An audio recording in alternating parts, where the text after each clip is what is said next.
Pessoal, então vamos em frente. O que é Kaizen?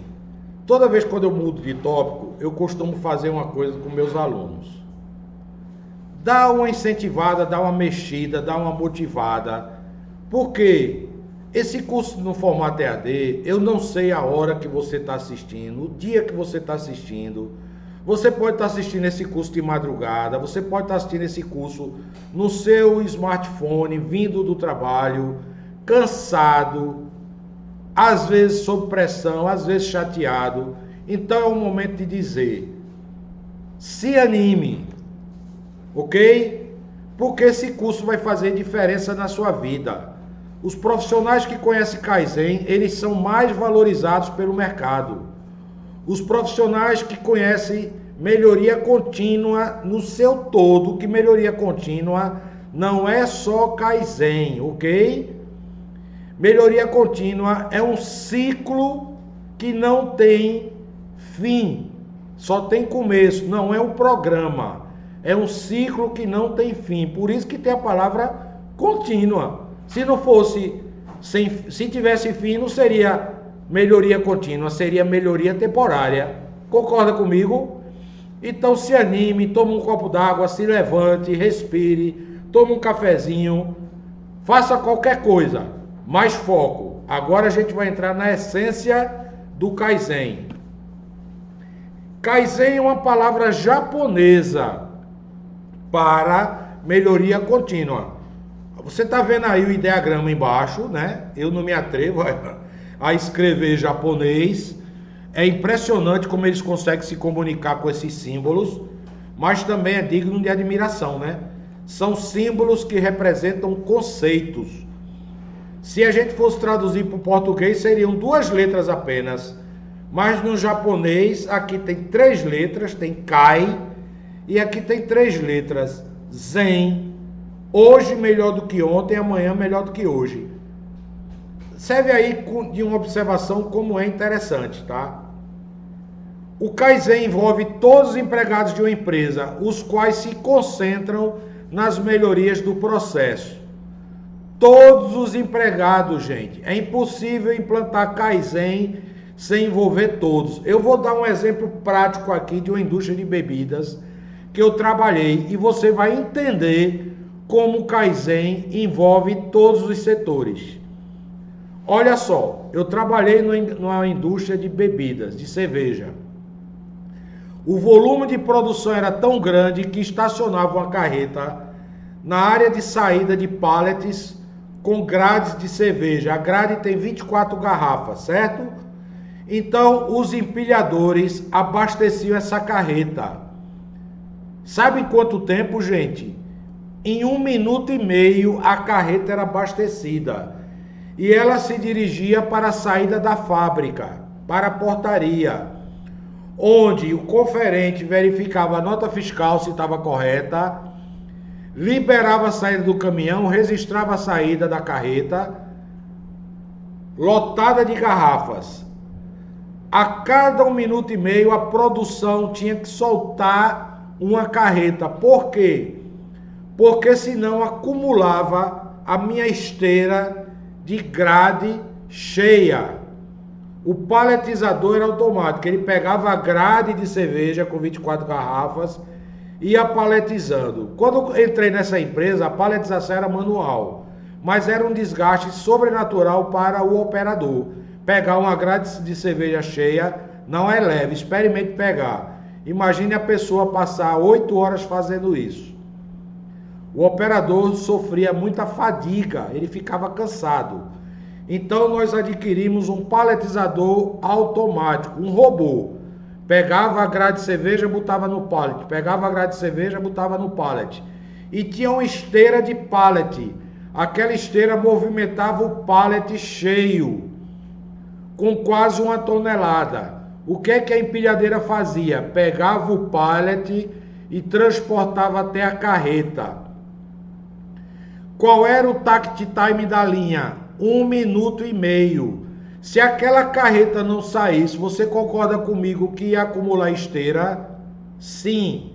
Então o processo estava equilibrado do começo da entrada da garrafa vazia à saída do pallet, beleza? Também a carreta tinha que se deslocar do galpão de envasamento para a portaria. Pense comigo, com muita atenção. Se o segurança passasse mais de 1 minuto e meio para liberar a carreta, o que acontecia? Chegava a segunda carreta atrás daquela que estava parada. Concorda? Vá fazendo a conta, você é inteligente, vá fazendo a conta. Se passasse 3 minutos a carreta na portaria, acontecia o quê? Chegava a terceira carreta. Se demorasse 15 minutos, quantas carretas tinham uma atrás da outra? 10. O que acontecia se acumulasse 10 carretas? Parava o meu invase, porque não tinha como a carreta sair do galpão, porque a 10ª carreta ia encostar na carreta que estava sendo abastecida. Você entendeu meu raciocínio? Eu estou certo ou não estou? O segurança tinha que também liberar a carreta em 1 minuto e meio, porque faz parte do processo. O ponto de equilíbrio do processo em termos de tempo, que a gente chama takt time, era 1 minuto e meio.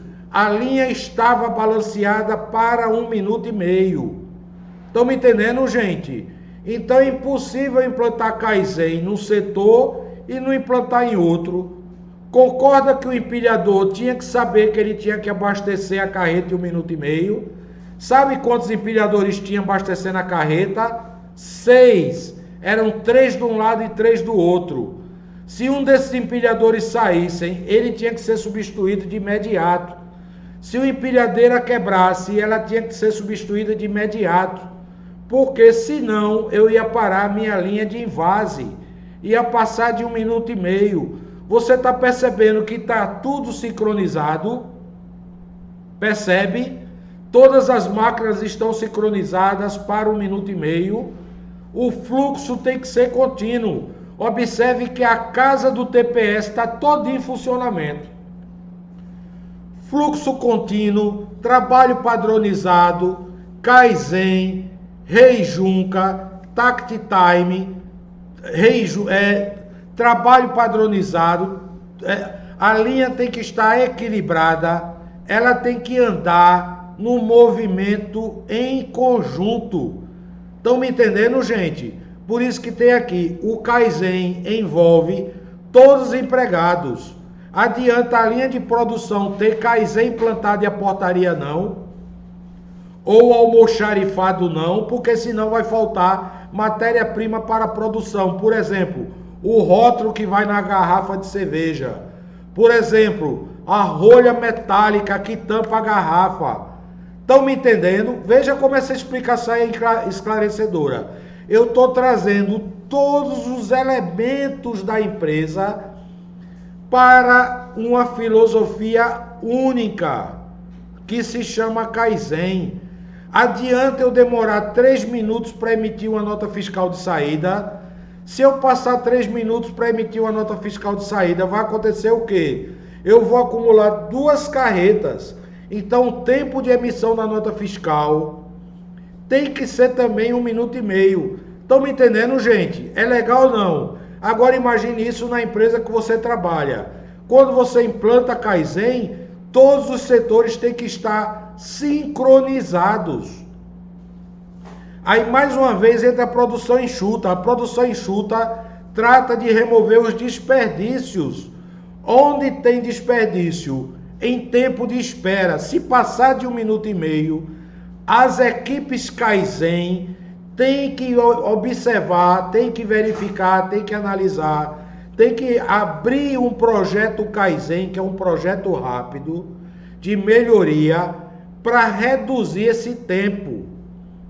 Porque senão o processo para. Em algum momento eu vou acumular, eu vou gerar parada, que é um desperdício. Eu vou gerar tempo de espera, que é outro desperdício. Perfeito? Bem explicado? Bem entendido? podemos ir em frente. O Kaizen faz parte da produção enxuta, não se implanta Kaizen de forma isolada.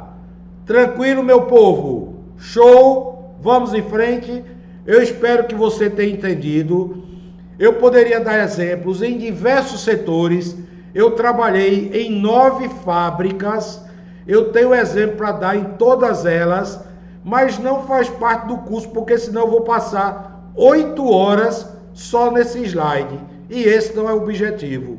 O objetivo é você entender o que é Kaizen e replicar no seu processo. Pode ser produção, pode ser serviço, pode ser uma ONG, pode ser um banco, pode ser um hospital, pode ser uma pizzaria, pode ser um supermercado. O Kaizen está em tudo. Show?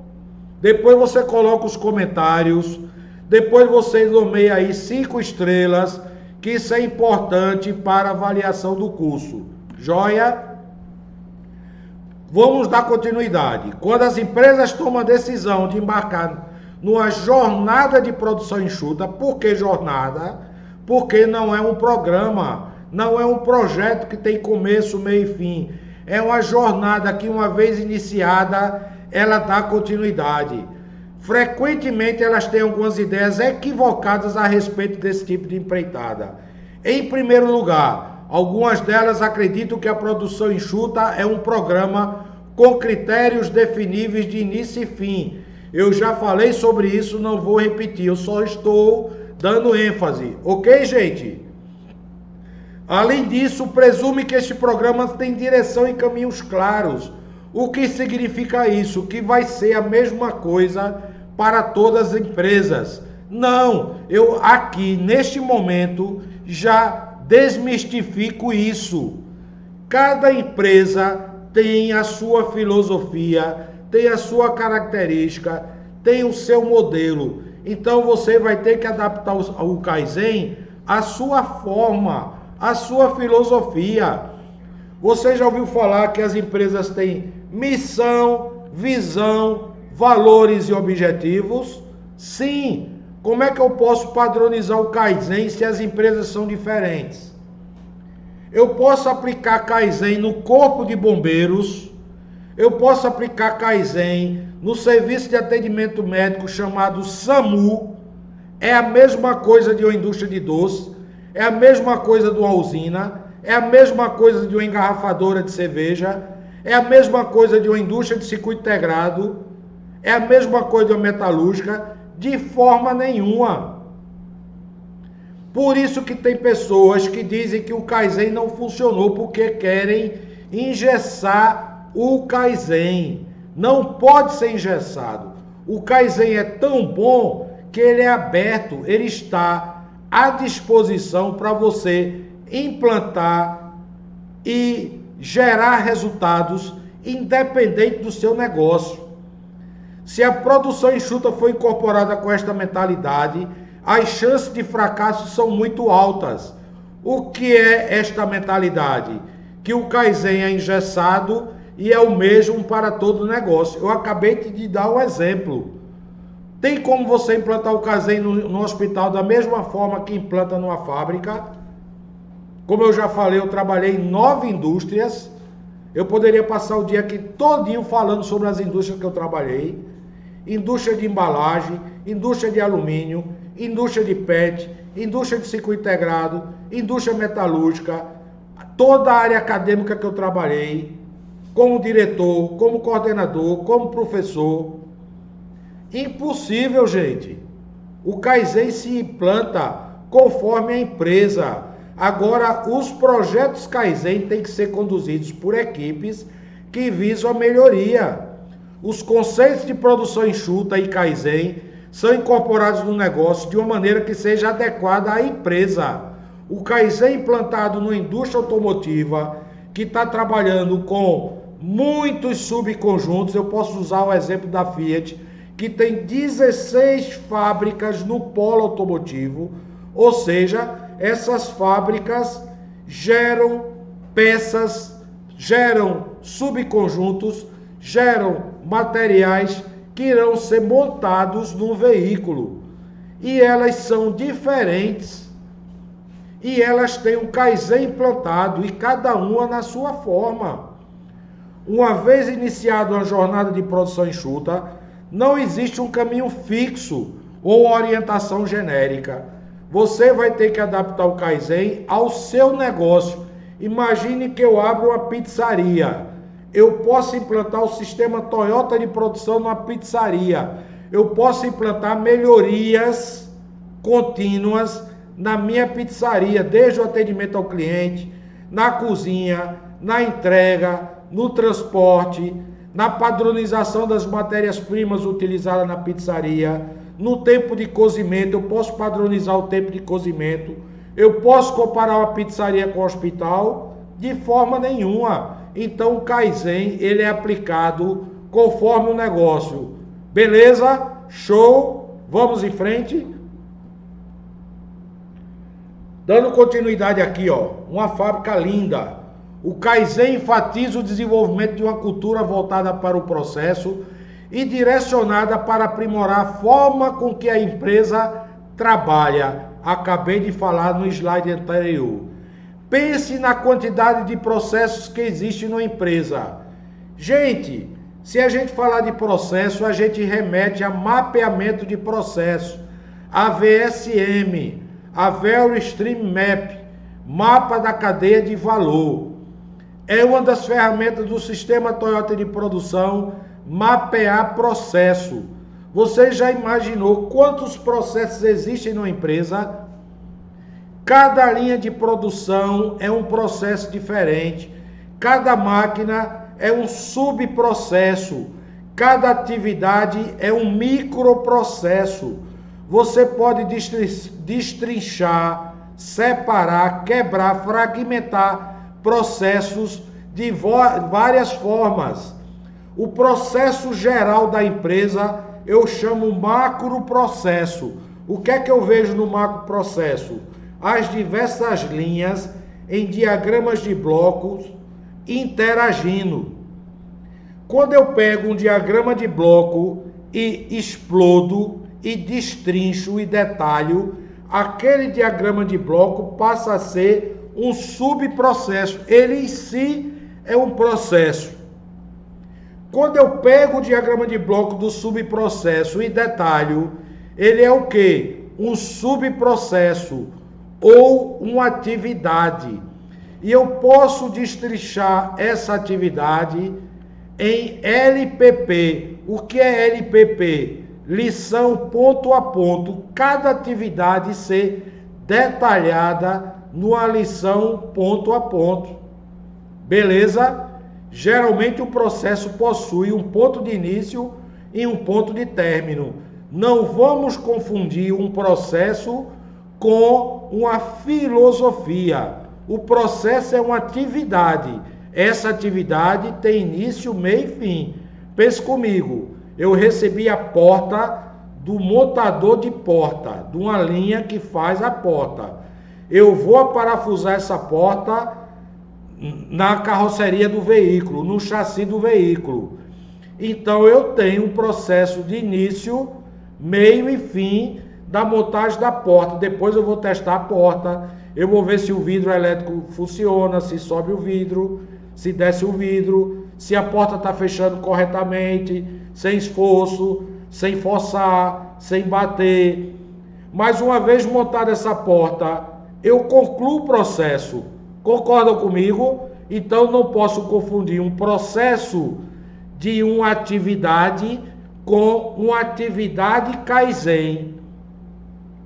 Esclarecendo, tá em letra amarela para contrastar com o slide que tem diversas cores.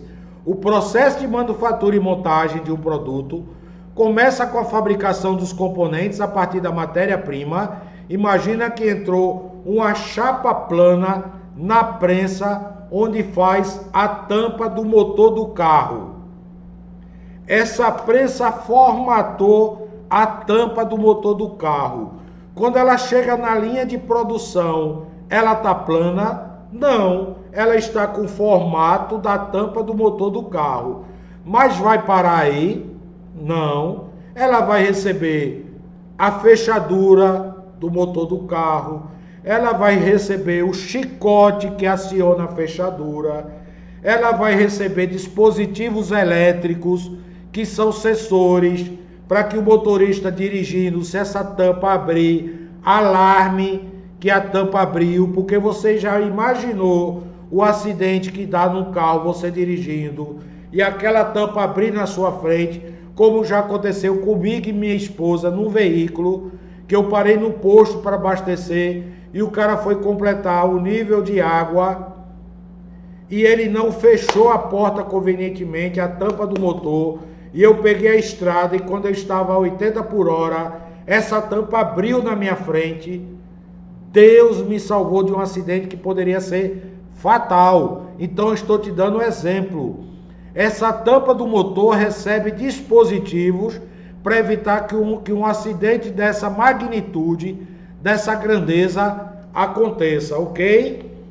E você está vendo aqui uma fábrica super moderna, você está vendo essa empilhadeira transportando subconjuntos para uma determinada linha, ela tem o trajeto dela aqui definido, e você está vendo empilhador? Não, já é uma fábrica moderna que tem tecnologia da indústria 4.0, da quarta revolução industrial. Essa empilhadeira é autônoma, ela não precisa de condutor, ela se deslocou para pegar a matéria-prima e está indo ao ponto de entrega sem auxílio de um empilhador.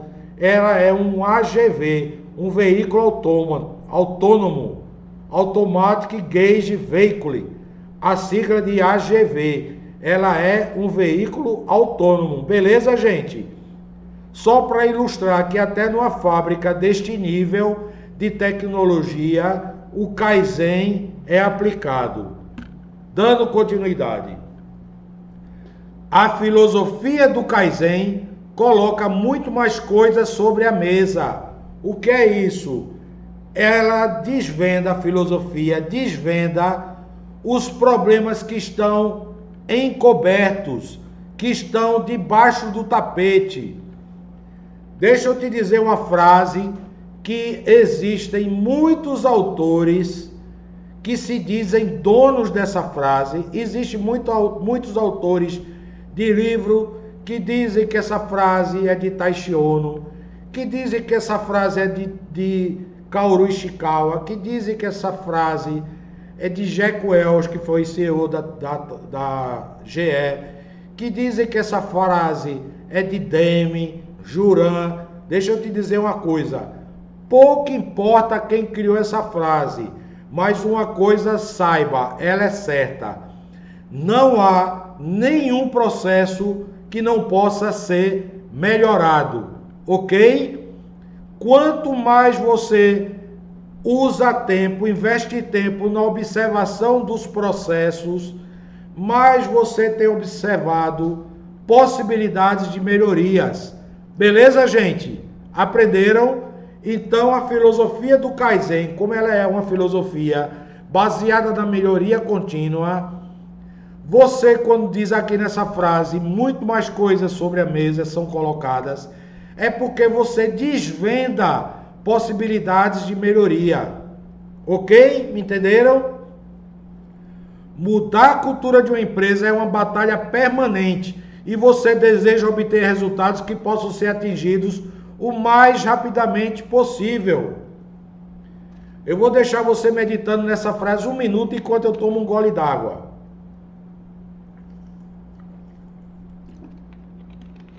Eu procuro dar aula EAD como se estivesse na sala de aula, para você se sentir participante, ok? Hoje em dia a gente vive numa era chamada Quarta Revolução Industrial ou Indústria 4.0.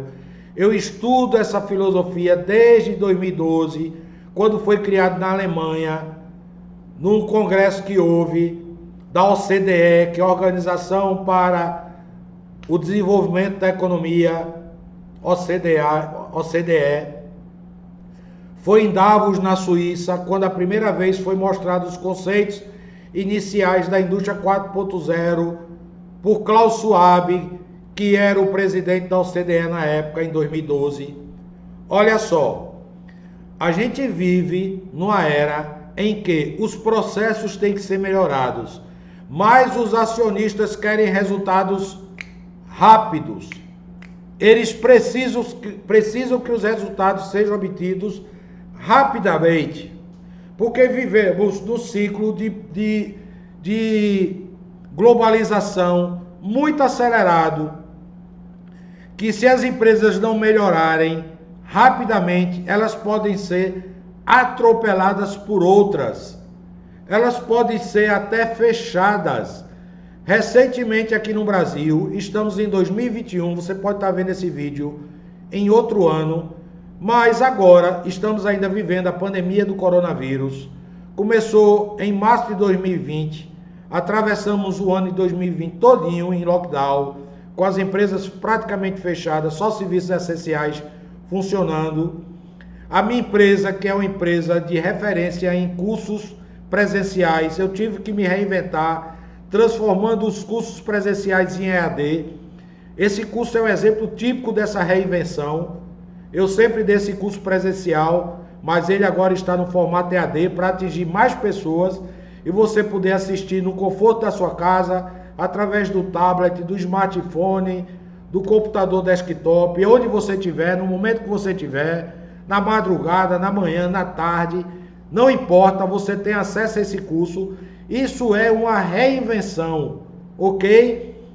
Em 10 meses eu tive que transformar meus 22 cursos no formato EAD. Isso é o quê? Resultado rápido, tendo que ser atingido o mais rapidamente possível. Estão me entendendo, gente? Eu estou dando o exemplo da minha empresa, como você pode dar o exemplo da sua. Trabalho home office. Muitas empresas começaram a adotar trabalho home office. Isso é uma forma de reinvenção, beleza? Ou você se reinventa, ou você é ultrapassado, ou você é atropelado pelas mudanças constantes e rápidas que estão acontecendo. Concluindo esse slide, logo, em essência, o Kaizen trata de ensinar e orientar as pessoas para que se tornem melhores no que fazem em todos os aspectos do seu trabalho. Como é que era caracterizado o trabalho antes da produção empurrada ou produção enxuta? Eu já vou falar da diferença entre produção empurrada e produção puxada. Produção empurrada é a produção que eu produzo para estoque. Durante muitos anos essa era a característica principal dos meios de produção. Olha só, o fornecedor entrega a matéria-prima, ele fica estocado no almoxarifado. É dinheiro parado ou não é? Tá aqui, ó. O fornecedor entrega para estoque. A produção retira parte do material que está em estoque, produz e joga para o estoque. Depois, esse estoque é transferido para os centros de distribuição. E depois, quando o cliente pede numa loja, no atacado, no varejo, isso já está em estoque. Olha quanto dinheiro tem parado neste ciclo. Isso é a produção empurrada. Pense comigo, uma sapataria. Você tem o que geralmente no primeiro andar da sapataria? O estoque. Aquele estoque está parado porque a fábrica produziu para estoque. Você, como cliente, chega lá, escolhe seu número, escolhe o modelo, o formato do sapato, a cor, e o vendedor vai lá e tira do estoque. O dinheiro pode estar todo parado no estoque, pode ter milhões de reais parado em estoque. Agora, o que é a produção puxada? O cliente solicita ao comerciante, ao fornecedor, esse fornecedor starta a produção. Olha aqui, ó. A requisição chega na produção, a produção requisita do fornecedor, através dessa requisição, na quantidade certa, o fornecedor faz entrega à produção, a produção entrega ao varejista, que entrega ao cliente. Você está vendo estoque aqui. O que é que o sistema Toyota de produção, o que é que a produção enxuta preconiza? Que o menor nível de estoque é o menor custo. Estoque é um desperdício. Ok, gente? Mesmo que sua empresa não consiga trabalhar nesse modelo de produção puxada, os estoques têm que ser reduzidos. E é possível reduzir estoques. Ok?